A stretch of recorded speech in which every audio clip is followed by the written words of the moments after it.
Hello folks, it is Friday. That means it is time for Friday Feels. Hobby Nightmares, I hope you're having a wonderful, wonderful day.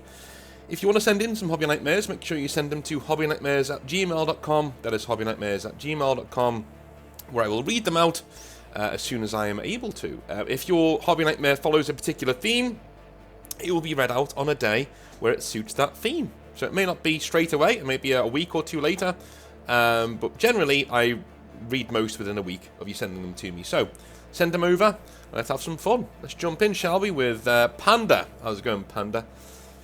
He says, "Hello North, you can call me Panda." How's it going, man? "I come to bring you a story of how a single person ruined the local hobby scenes. One single narcissist managed to destroy the better half of a decade of tabletop community building." This is going to be really annoying, isn't it? "I am typing this on my phone without my glasses while struggling to breathe with an asthma flare-up. So apologies for missed grammar and sucky writing. Jeez, man. Take a break. Just write it tomorrow." I'm just imagining you just like, "But must type to North." Like, no, chill. Just chill. Do it tomorrow. "We shall call him Jay." Alright. "Before the age of destruction that we are in, my roommate spent around 7 years building up the Age of Sigmar community. We had some folks playing 40k, but we loved the high fantastical style and the gameplay of this new game.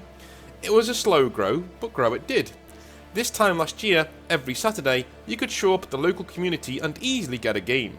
Our tournaments, while only 6 to 8 players, would fill the small store, and it was good times." You don't need a lot of players to do a full community, man. You're right. "Now, we can truly introduce Jay. He joined and took over the 40k scene. He would run the monthly tournaments. As far as we knew, they were still popular. What threw us off in the AOS scene was that he moved the 40k players to a separate Discord from the rest of the local community. Our Discord has channels for everything from 40k to D&D, bolt action to Infinity.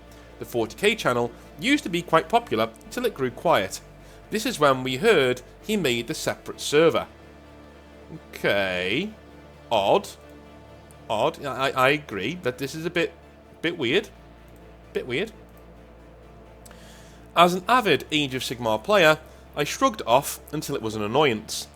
People planning to take tables on a 40k only server, but whatever. Yeah, that is the big root here, isn't it? Because you're all trying to book the same tables, so if you're on two separate things, it's going to create friction, as things are double booked all the time.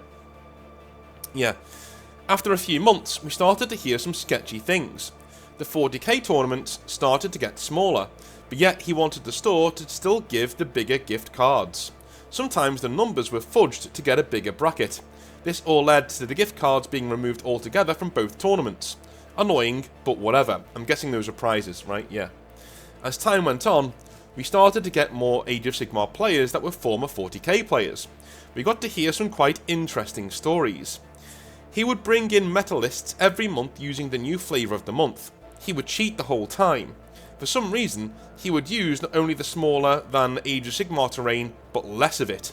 Soon enough, the only players left were the guys who didn't know any better, and the ones who, for lack of a better word, are challenged. This is when he started playing Age of Sigmar. Go for a T-sip now, if you please. Dude, why did you let this guy in then?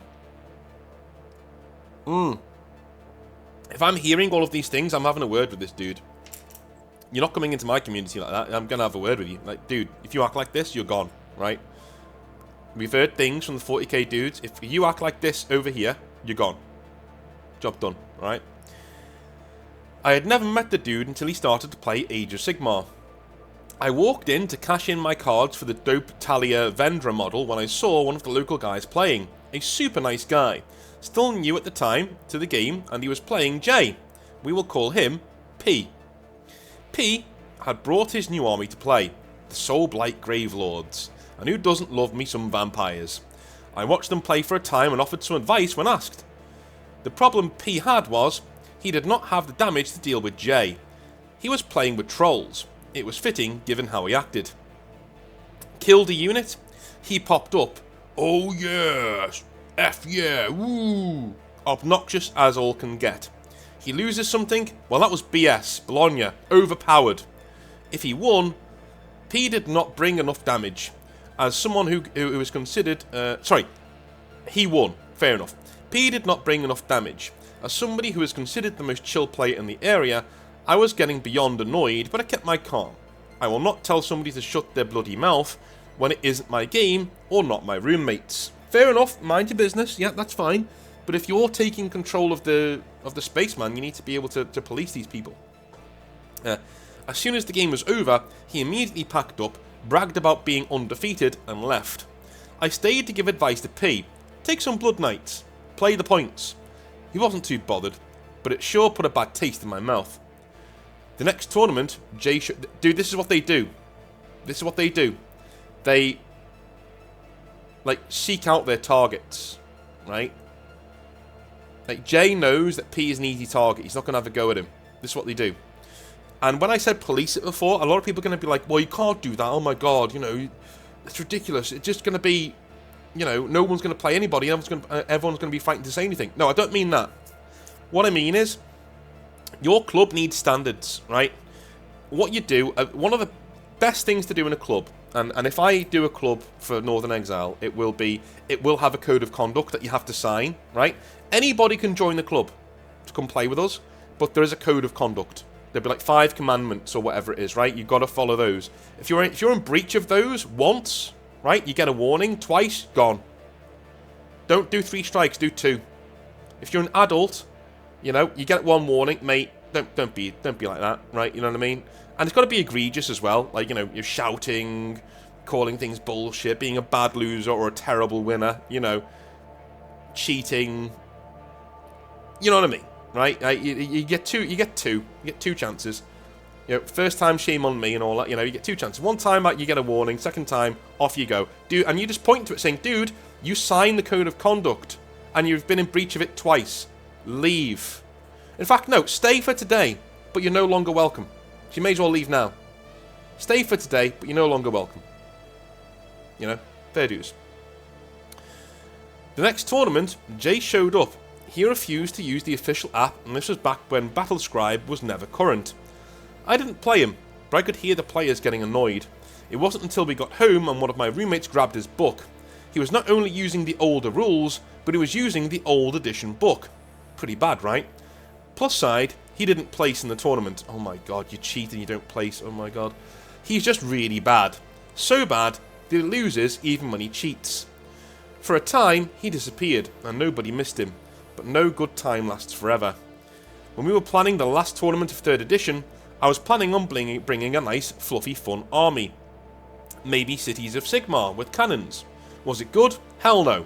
But it was fun. But one day, my roommate, the tournament organiser, approached me and said, "Do not bring the army." "No?" I asked. "Jay will be there, bringing a heavy hitter list, something you can have fun with, but make it strong." And thus, I did. I brought a Marathi and Gotrek snake list. Bow snakes, melee snakes, and a big gorgon, and a stunty with a flaming axe. He was not ready. Let's put this, a few of your models on, shall we? Not that one. That's my, there we go. That looks really cool, man. I got him in the first round. You see, the trolls are really good because they hit hard and have a lot of health. You can also buff up their armor saves pretty harshly too. Marathi, she just does not die. She can only take 3 damage a turn and can dish it out like there's no tomorrow. Gotrek, he is the same, only slower and had amazing saves and stupid damage. Also, he fights twice. He never fought something legit tournament ready list before, okay. The game included a lot of, "What do you mean he only takes 1 damage a hit?" And, "He can do what?" I kept calm as an exterior. It might sound stupid, but in my mind, I was avenging the other players, and he was systematically destroyed. Then, near the end, he had 3 models left. That is when, out of all times, he chose to cheat. He tried to break base connection. In Age of Sigmar 3rd edition, you cannot move a model from an opponent's base if they are touching without retreating. He was trying this with a pile-in. Oh, wow, okay. When I said calmly, you can't do that actually, you're in conflict with Marathi there, see? He got mad. "No, I can't, obviously," and proceeded to argue until the tournament organiser stepped in. He corrected him and went back across the room. Then, without fail, he tried again. This led into more, "No dude, you literally can't do that, we just told you." The argument caused the tournament organiser to come over again, once more, correcting him, and had me just finish him off. He was so petty in losing that he even marked down that I didn't get my grand strategy. Didn't matter to me, I still tabled him. Victory. Now, I rode that high for months. I do not get many games in, I mostly paint. It is then that I hear that, according to him, I still shouldn't have won. Okay. Why? It was all the tournament organiser and favouritism. Everybody else's fault but his own. You know, definitely not being him tabled at the top of turn 3 or anything. In the modern time, most of the Age of Sigmar community has stopped showing up because of him. He got caught cheating in the 40k Crusade Path to Glory, I think it's called. Forgive me, I'm not the most knowledgeable of 40k. So somehow he won after losing the first 3 games. Turns out, he gave himself an extra game, ruining the entire tournament, which was only caught after everybody went. Ah, dude. Dude. This is it, though. This is what you need to watch. These people do not change, by and large. You can't keep giving them chances, man. You've got to go. You've got to go. So now the 40k scene is near dead, or everyone's avoiding the game store. So he's now trying to ruin the Trench Crusade scene before it really starts. No terrain, weird rules, you know how it goes. Oh my god, you can't let this guy loose in a game with so little rules like that are hard and fast. You can't. It will do eventually, Trench Crusade. It will be a very robust system. You can see, right? They're testing it out. But you know, this guy's going to have a field day with a game with a lot of grey rules, like it does right now. If you like this, I can attempt to share some stories that I have. Former player are some of the bad and good ones from the LVO. Yeah, go on, man. Yeah, I'll share some of my minis, because who does not like painted minis? Panda. Yeah, send them in. That'd be cool. The LVO stuff would be pretty cool. These are awesome, dude. Yeah, clearly you spend a lot of time painting. I like the Cities of Sigmar, dude. Absolutely brilliant. Nice. Alright. Excellent. Let's move on to our next Hobby Nightmare. It is from... I think it's from Scott. I can call you Scott. He says, "Dear North, this isn't really a nightmare. It's a story about how I left 40k to get into one-page rules and became friends with War Boss Fitz." Alright, cool. Well, we had Fitz on the other day. Nice guy. He says, I'm a 50-year-old man-child. My wife will quickly call me her 5th child. I'm also an over-the-road trucker here in the States. I work a lot, and I mean a lot. So my hobby time is limited and indeed precious. I was first exposed to Games Workshop 1st edition Space Hulk. Didn't get into 40k until 5th edition though. Well, time goes on. Adulting happens. Games get further and further apart. And life being life, Games Workshop changing rules every 3 months, I can't keep up. I finally broke and gave up when the Votan rules came out. They were too much for me. It was time for something else. So I put a cheap FDM printer on my Christmas list. My wife, being the overachiever she is, does an insane amount of research and surprises me with a really good resin printer for my minis. Off to YouTube I go. Learning how to print, looking at different games, feeling intimidated by this printer. I find one-page rules and this guy named War Boss Fitz. As I'm an over-the-road trucker, I message him and ask if he'd like to give me my intro game to one-page rules, and of course, he says yes. Here's where it turns into something that's just meant to be. I ask him what hobby store we should play at. He tells me one that's half an hour from my house. Shut the fuck up, I literally said, and I told him where I lived. A couple of more weeks passed, and I get home and we set up a time. He then invites me to his garage to play. As it happens, we live 5 minutes away from each other. Dude, this is awesome. So I get there, and here is this gigantic monster of a teddy bear to greet me. Do you know when you can tell, like someone's a big bloke by their voice? Like, that's what I get with Fitz. Whenever I talk to Fitz, I'm like, yeah, this guy's gonna be fucking massive. I'm glad to see I wasn't wrong. We talk about our hobby resumes, law, life, everything. He's even cooler in person than he is on YouTube. His son, Evan Lord of the Dead, came and hung out with us, which was great and made me nostalgic for when my daughter was his age, hanging out when we played 5th edition. His uncle came by and said hi. His wife even came out to meet me. If I had to describe Fitz and his family, they're genuine, the real deal, honest, good people. Well, there you go, Fitz. What a review, right? His enthusiasm for OPR is palpable and contagious, and I had a blast playing my first game. If you're listening, thanks, Fitz. I've since done another game and had a blast then too. I cannot wait to play again, in all capitals. That's cool, man. Back to my printer, though. Remember, I'm intimidated, grey beard and all that. When I got home again in 2 weeks, Fitz is coming over to my house and we're going to fire up the machine and I'm going to print my first army. I'm super excited. The War Boss has been a great resource and a big help. And what I want people to get from this is, put yourself out there, say hi, meet new people. Like I said, I'm 50, still making new friends. P.S. OPR really is a great system. Thank you, sincerely, Scott. Well, cheers, man. I hope you and Fitz have a good time. Fitz is a cool dude. And I think it goes to show that if you, how do I put this? If you build it, they will come, right? If you go out there and you put yourself out there in the hobby, you will get people coming and saying, hey, I want to throw down with some dice. I want to have some fun, right? So yeah, absolutely well done, Fitz, for, starting to set up a brand new space for people to play. That's a really powerful thing, so awesome. Brilliant. All right, our next hobby nightmare is from Puffin. He says, good afternoon from the sunny Falkland Islands north. Jesus, Falkland Islands. Our well-defended territory. That's what I like to hear. Hope everyone's doing well over there with the penguins and stuff. It's not penguins, is it? Are the penguins in the Falkland Islands? Googling it. Are there penguins in the Falklands? Yes, lots of penguins. Okay, good. They're abundant, apparently. Alright, cool. Well, there you go. Please find attached the Hobby Nightmare submission. I hope you will find suitable. All attachments listed below. Thank you very much. And there's some photographs here as well. Yeah, okay.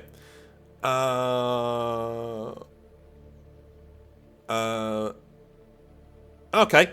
I will email you when I've read this out. Yeah, he's asked to be emailed if I'm going to read this out. So I'll email him after I finish recording. There you go. There's your notice, Puffin. All right. He says, good afternoon, North. Please do not use my real name. This is because I am currently serving in the British Army, and that features quite heavily in the below story. Well, thank you for serving, dude. Thank you very much. While my view of military life is a net positive, it may not come across so when I reveal what happened to me, as that was a particularly dark time of my life. To anybody who might be listening who is considering joining the military, please do not let the below scare you off. I was a unique outlier case, and even despite that, with all the experience I have had, I would do it again in a heartbeat. As I said, I am still serving and intend to do so for a good amount of time to come. Alright, that's good. That's good. It does make me these are some pictures you sent me. This is of an apocalypse game. Dude, this kind of a thing, this is why Tyranids on the tabletop are cool, right? This is a horde of just creatures swarming in a tide towards you. This is cinema. This is 40k cinema. If you're facing that, it's intimidating, but it's also awesome. Like, as a last stand. That's brilliant. You know what I mean? Like, it's fun for both players, man. Excellent. What's the next one? Yeah, again, awesome creatures. Really good depth of field on your camera. I like that. That's awesome. Alright, let's go into the Hobby Nightmare before we show some more. I'm not sure this can be considered a hobby nightmare as such. I would like to think of it as a life nightmare that the hobby saved me from. I apologise for what will probably result in low quality ramble. I have begun typing up the story about half a dozen times in the past year or so, and every time turned it off. Perfection is the enemy of good. So, this is me diving in. It is with that in mind that I submit this heavily abridged version to you, as it is a life experience that I hope some others of your audience can learn from. At the risk of sounding presumptuous, I would be more than happy to chat about my experiences in greater detail either over voice or through further correspondence. Well, that sounds cool, man. Yeah, I'd like that. I joined the British military attending Royal Military Academy at Sandhurst. Dude, did you get taught by Eric Nussbacher? Dr. Nussbacher? He's a lady now, but he taught me for a while.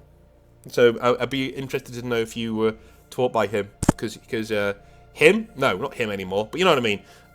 Them, I guess, because very, very, very knowledgeable and very good at teaching. I remember once he was showing us like he was here at the time. He was showing us how the Battle of Hastings was playing out and things, and we all knew Hastings like the back of our hands. But the way he was actually showing like the slight little changes in tactics that could have like won the battle in a different way, and he just got the bricks and the models and things and just swiped them off the table. I was like, this guy's a wargamer. Unfortunately, I was injured early in my Phase 1 training when I broke bones in both my feet. Between this and a very toxic leadership style utilised by my platoon staff, my opinion of the army and military life took a significant dip. I ended up spending a year of my life on crutches with no prospect of recovery or much hope for treatment. This was also during COVID and the overburdened time of the NHS. To cut a long and bad story short, I was shut in a basement, given a foam roller and simply told to get better. This was while being shut in a training establishment for months on end, with no ability to see friends or family through COVID restrictions, and a pretty spotty Wi-Fi connection. I'm not the only one to bear some strong psychological scars from my time there. Simply put, this was the roughest time of my life. I felt like a failure. I was cut off from everybody I cared about and wanted to see, and was surrounded by individuals that, for the most part, I did not particularly gel with. All while in constant pain and being judged by those around me as either inadequate or faking injury. As I'm sure you can imagine, this is a recipe for a severe degradation of a person's mental health. I agree, this is awful, but at the same time, man, you're quite right in what you're saying, and that you are. This is a very specific example, and I get what you're saying when you say people don't look at the army as this. You know what I mean? Because not only did you suffer a really bad injury, not only did you get the chance meeting of having a bad platoon staff, but then COVID happened, locking you down. Do you know what I mean? Like it is very unique set of circumstances that you're involved in, but still awful, you know. I became somewhat of a recluse, retreating into myself and becoming a shell of the man I once was, and that I am today. I succumbed to addiction in my attempt to escape my reality. Nothing substance-based, but just as destructive, and near destroyed my relationship with the woman I am now married to. I also understood, I'm going to say, doing away with yourself for the first time in my life. While never at any point wanting to take my own life, for the first time I finally understood the prospect of desiring an end to the pain and misery one can find themselves in. To be trapped and not view any chance of improvement to one's situation. To have had that epiphany, and thank God that it was just an epiphany and not true desire, was frankly terrifying. Dude, I've been there, man. I've been there. One thing I've not said on the channel before, I've told this story before, where you know, I was in the States and I was very close to not doing anything, but I was thinking like you. I wanted things to end, right? I didn't want to be around anymore, right? Honestly, right? And when I got back from the States, like a year or two later, my ex, who basically, if you don't know what happened, like she broke up with me pretty much out of nowhere when I was in the States and tanked the wedding I was meant to be having a few months out from the wedding.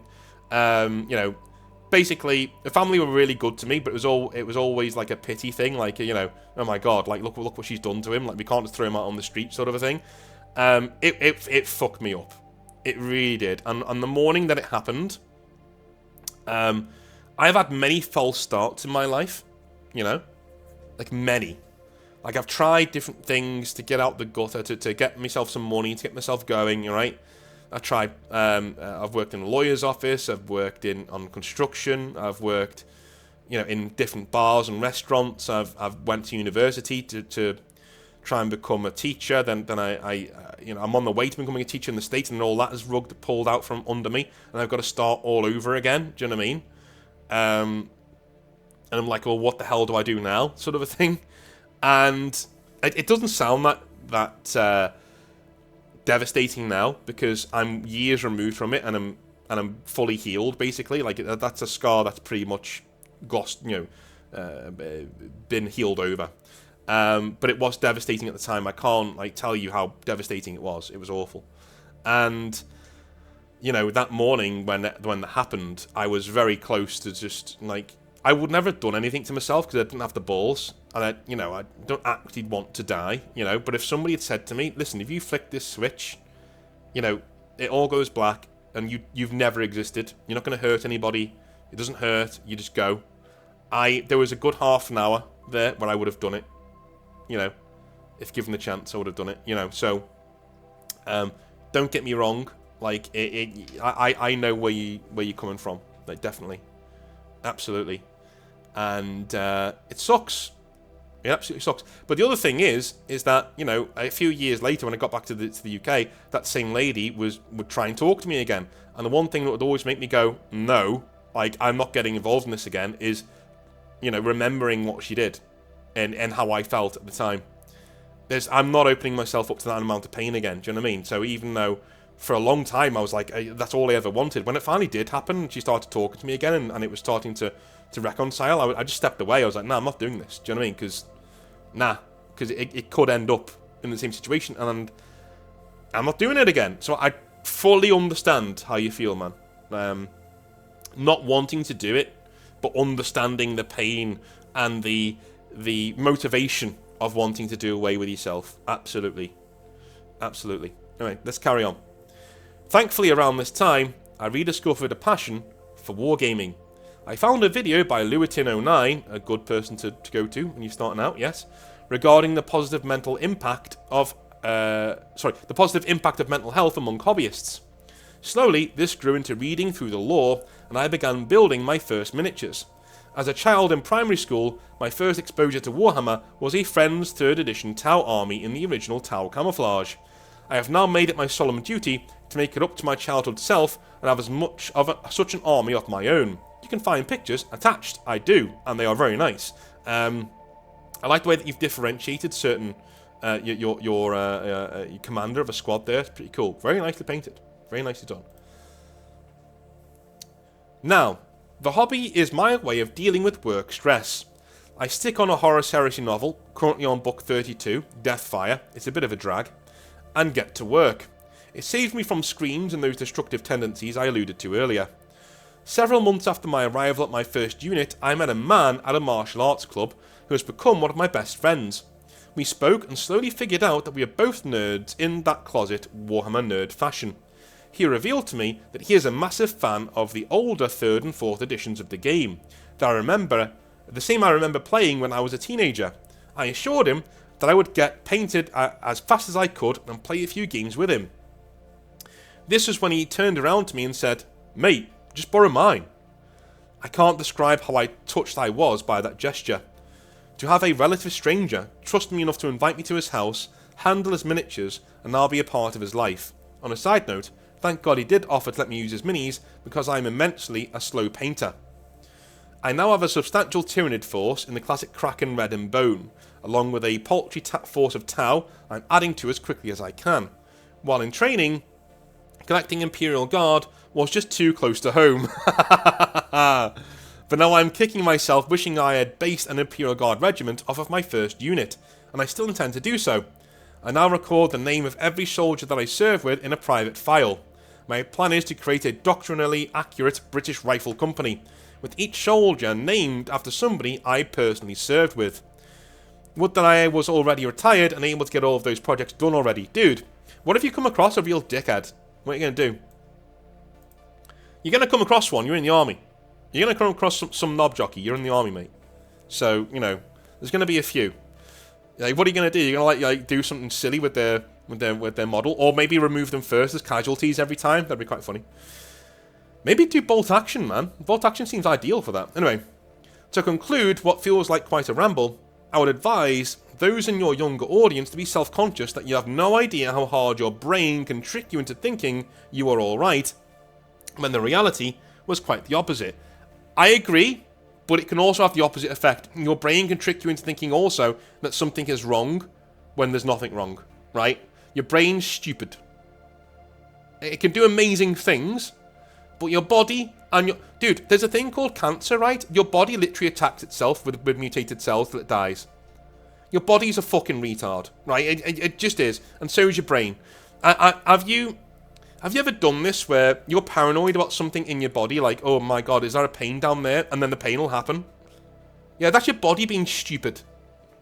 That's your body not... Dude, lads, do you want to know how stupid your body and your brain is?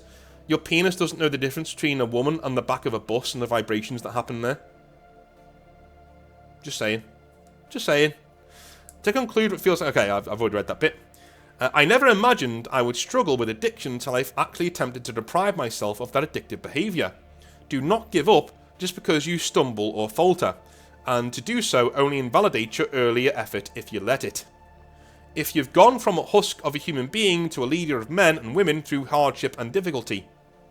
Sorry, I have gone from a husk of a human being to being a leader of men and women through hardship and difficulty. It has been the privilege of my life to be considered worthy to lead them, and the most humbling of experiences. I am married, looking to start a family in the horrifyingly near future, and feel like I have it together. I consider the hobby a massive part of how I have kept sane throughout all of that, and I am immensely grateful every day that it is a part of my life. That friend I have gone from a pair of nerds to the pillars of a small group of around a dozen grognards, stubbornly playing through the earlier editions of the game. So anybody who hasn't tried 3rd or 4th edition, I think you owe it to yourselves to do so. And hell, if you're in the UK and not afraid to drive, drop me a bell. We're always looking to grow, and more is always merrier. You do a great job, North. Look after you and yours. The community's better for you, innit? Cheers, man. Tell Reddit that.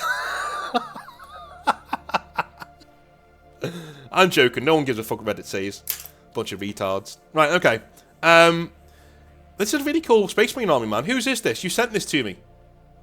Like, Puffin, whose is this, mate? You sent this to me. I don't know whose this is, but it looks cool. Paint your Baneblade, though. But, Firstborn Marines, man. Girl, Firstborn Marines. Anyway. He's writing everything that he says. I have literally nothing to add to what Puffin was saying there. I think it's all a really good message. And perseverance is key, man. You know, the only decision you can't take back is, you know, that final one, right? Everything else is recoverable. You know, I've had my life detonated on top of me 3 or 4 times. You know, literally, it's over. You've lost everything. 3 or 4 times, man. I'm 38, 37, right? Putting years on myself. 37. At least, maybe, I'm going to say 3. 3 times. 3 times I've had my life detonated above my head. Everything's gone. Start again, right? The last one was in 2021, and it was the most horrible one, right? And I still came back, right? I built something. Got my own business, private education, right? And my YouTube channel. That's my life now. Got a really good partner, nice house, lovely area. I rebuilt. Slowly but surely, and here I am, right? So don't give up. If I can dude, I'm going to be honest with you. Like, I'm a bit of a retard, right? I am. Like, I'm a bit of a retard. Like, I just, you know, my brain doesn't work. You know, my body always thinks it's ill. You know, I will ignore destructive behaviors till they blow up in my face. I'm a stupid human being, right? I'm very humble, and I try to, like, stay that way. I'm a fucking moron. I know less about life and being in it, and I'm less of an intelligent person than 90% of you watching. Right? I'm in the bottom 10% of the Northern Exile community in terms of, you know, brain power and, you know, general human being, right? If I can rebuild my life to this point, so can you. Let's be honest, right? So can you. Alright? Alright. I love you a long time. I'll speak to you, not Sunday, because I'll be away, and it's WrestleMania weekend, so I'm going to be watching meaty men slapping meat all weekend. So I will be back next week on Monday for some more Hobby Nightmares, and we're going to be doing the Last Legion rebuild, that is the Alpha Legion, probably early next week. Alright? I love you all. Speak to you soon. Have a good one. Bye now.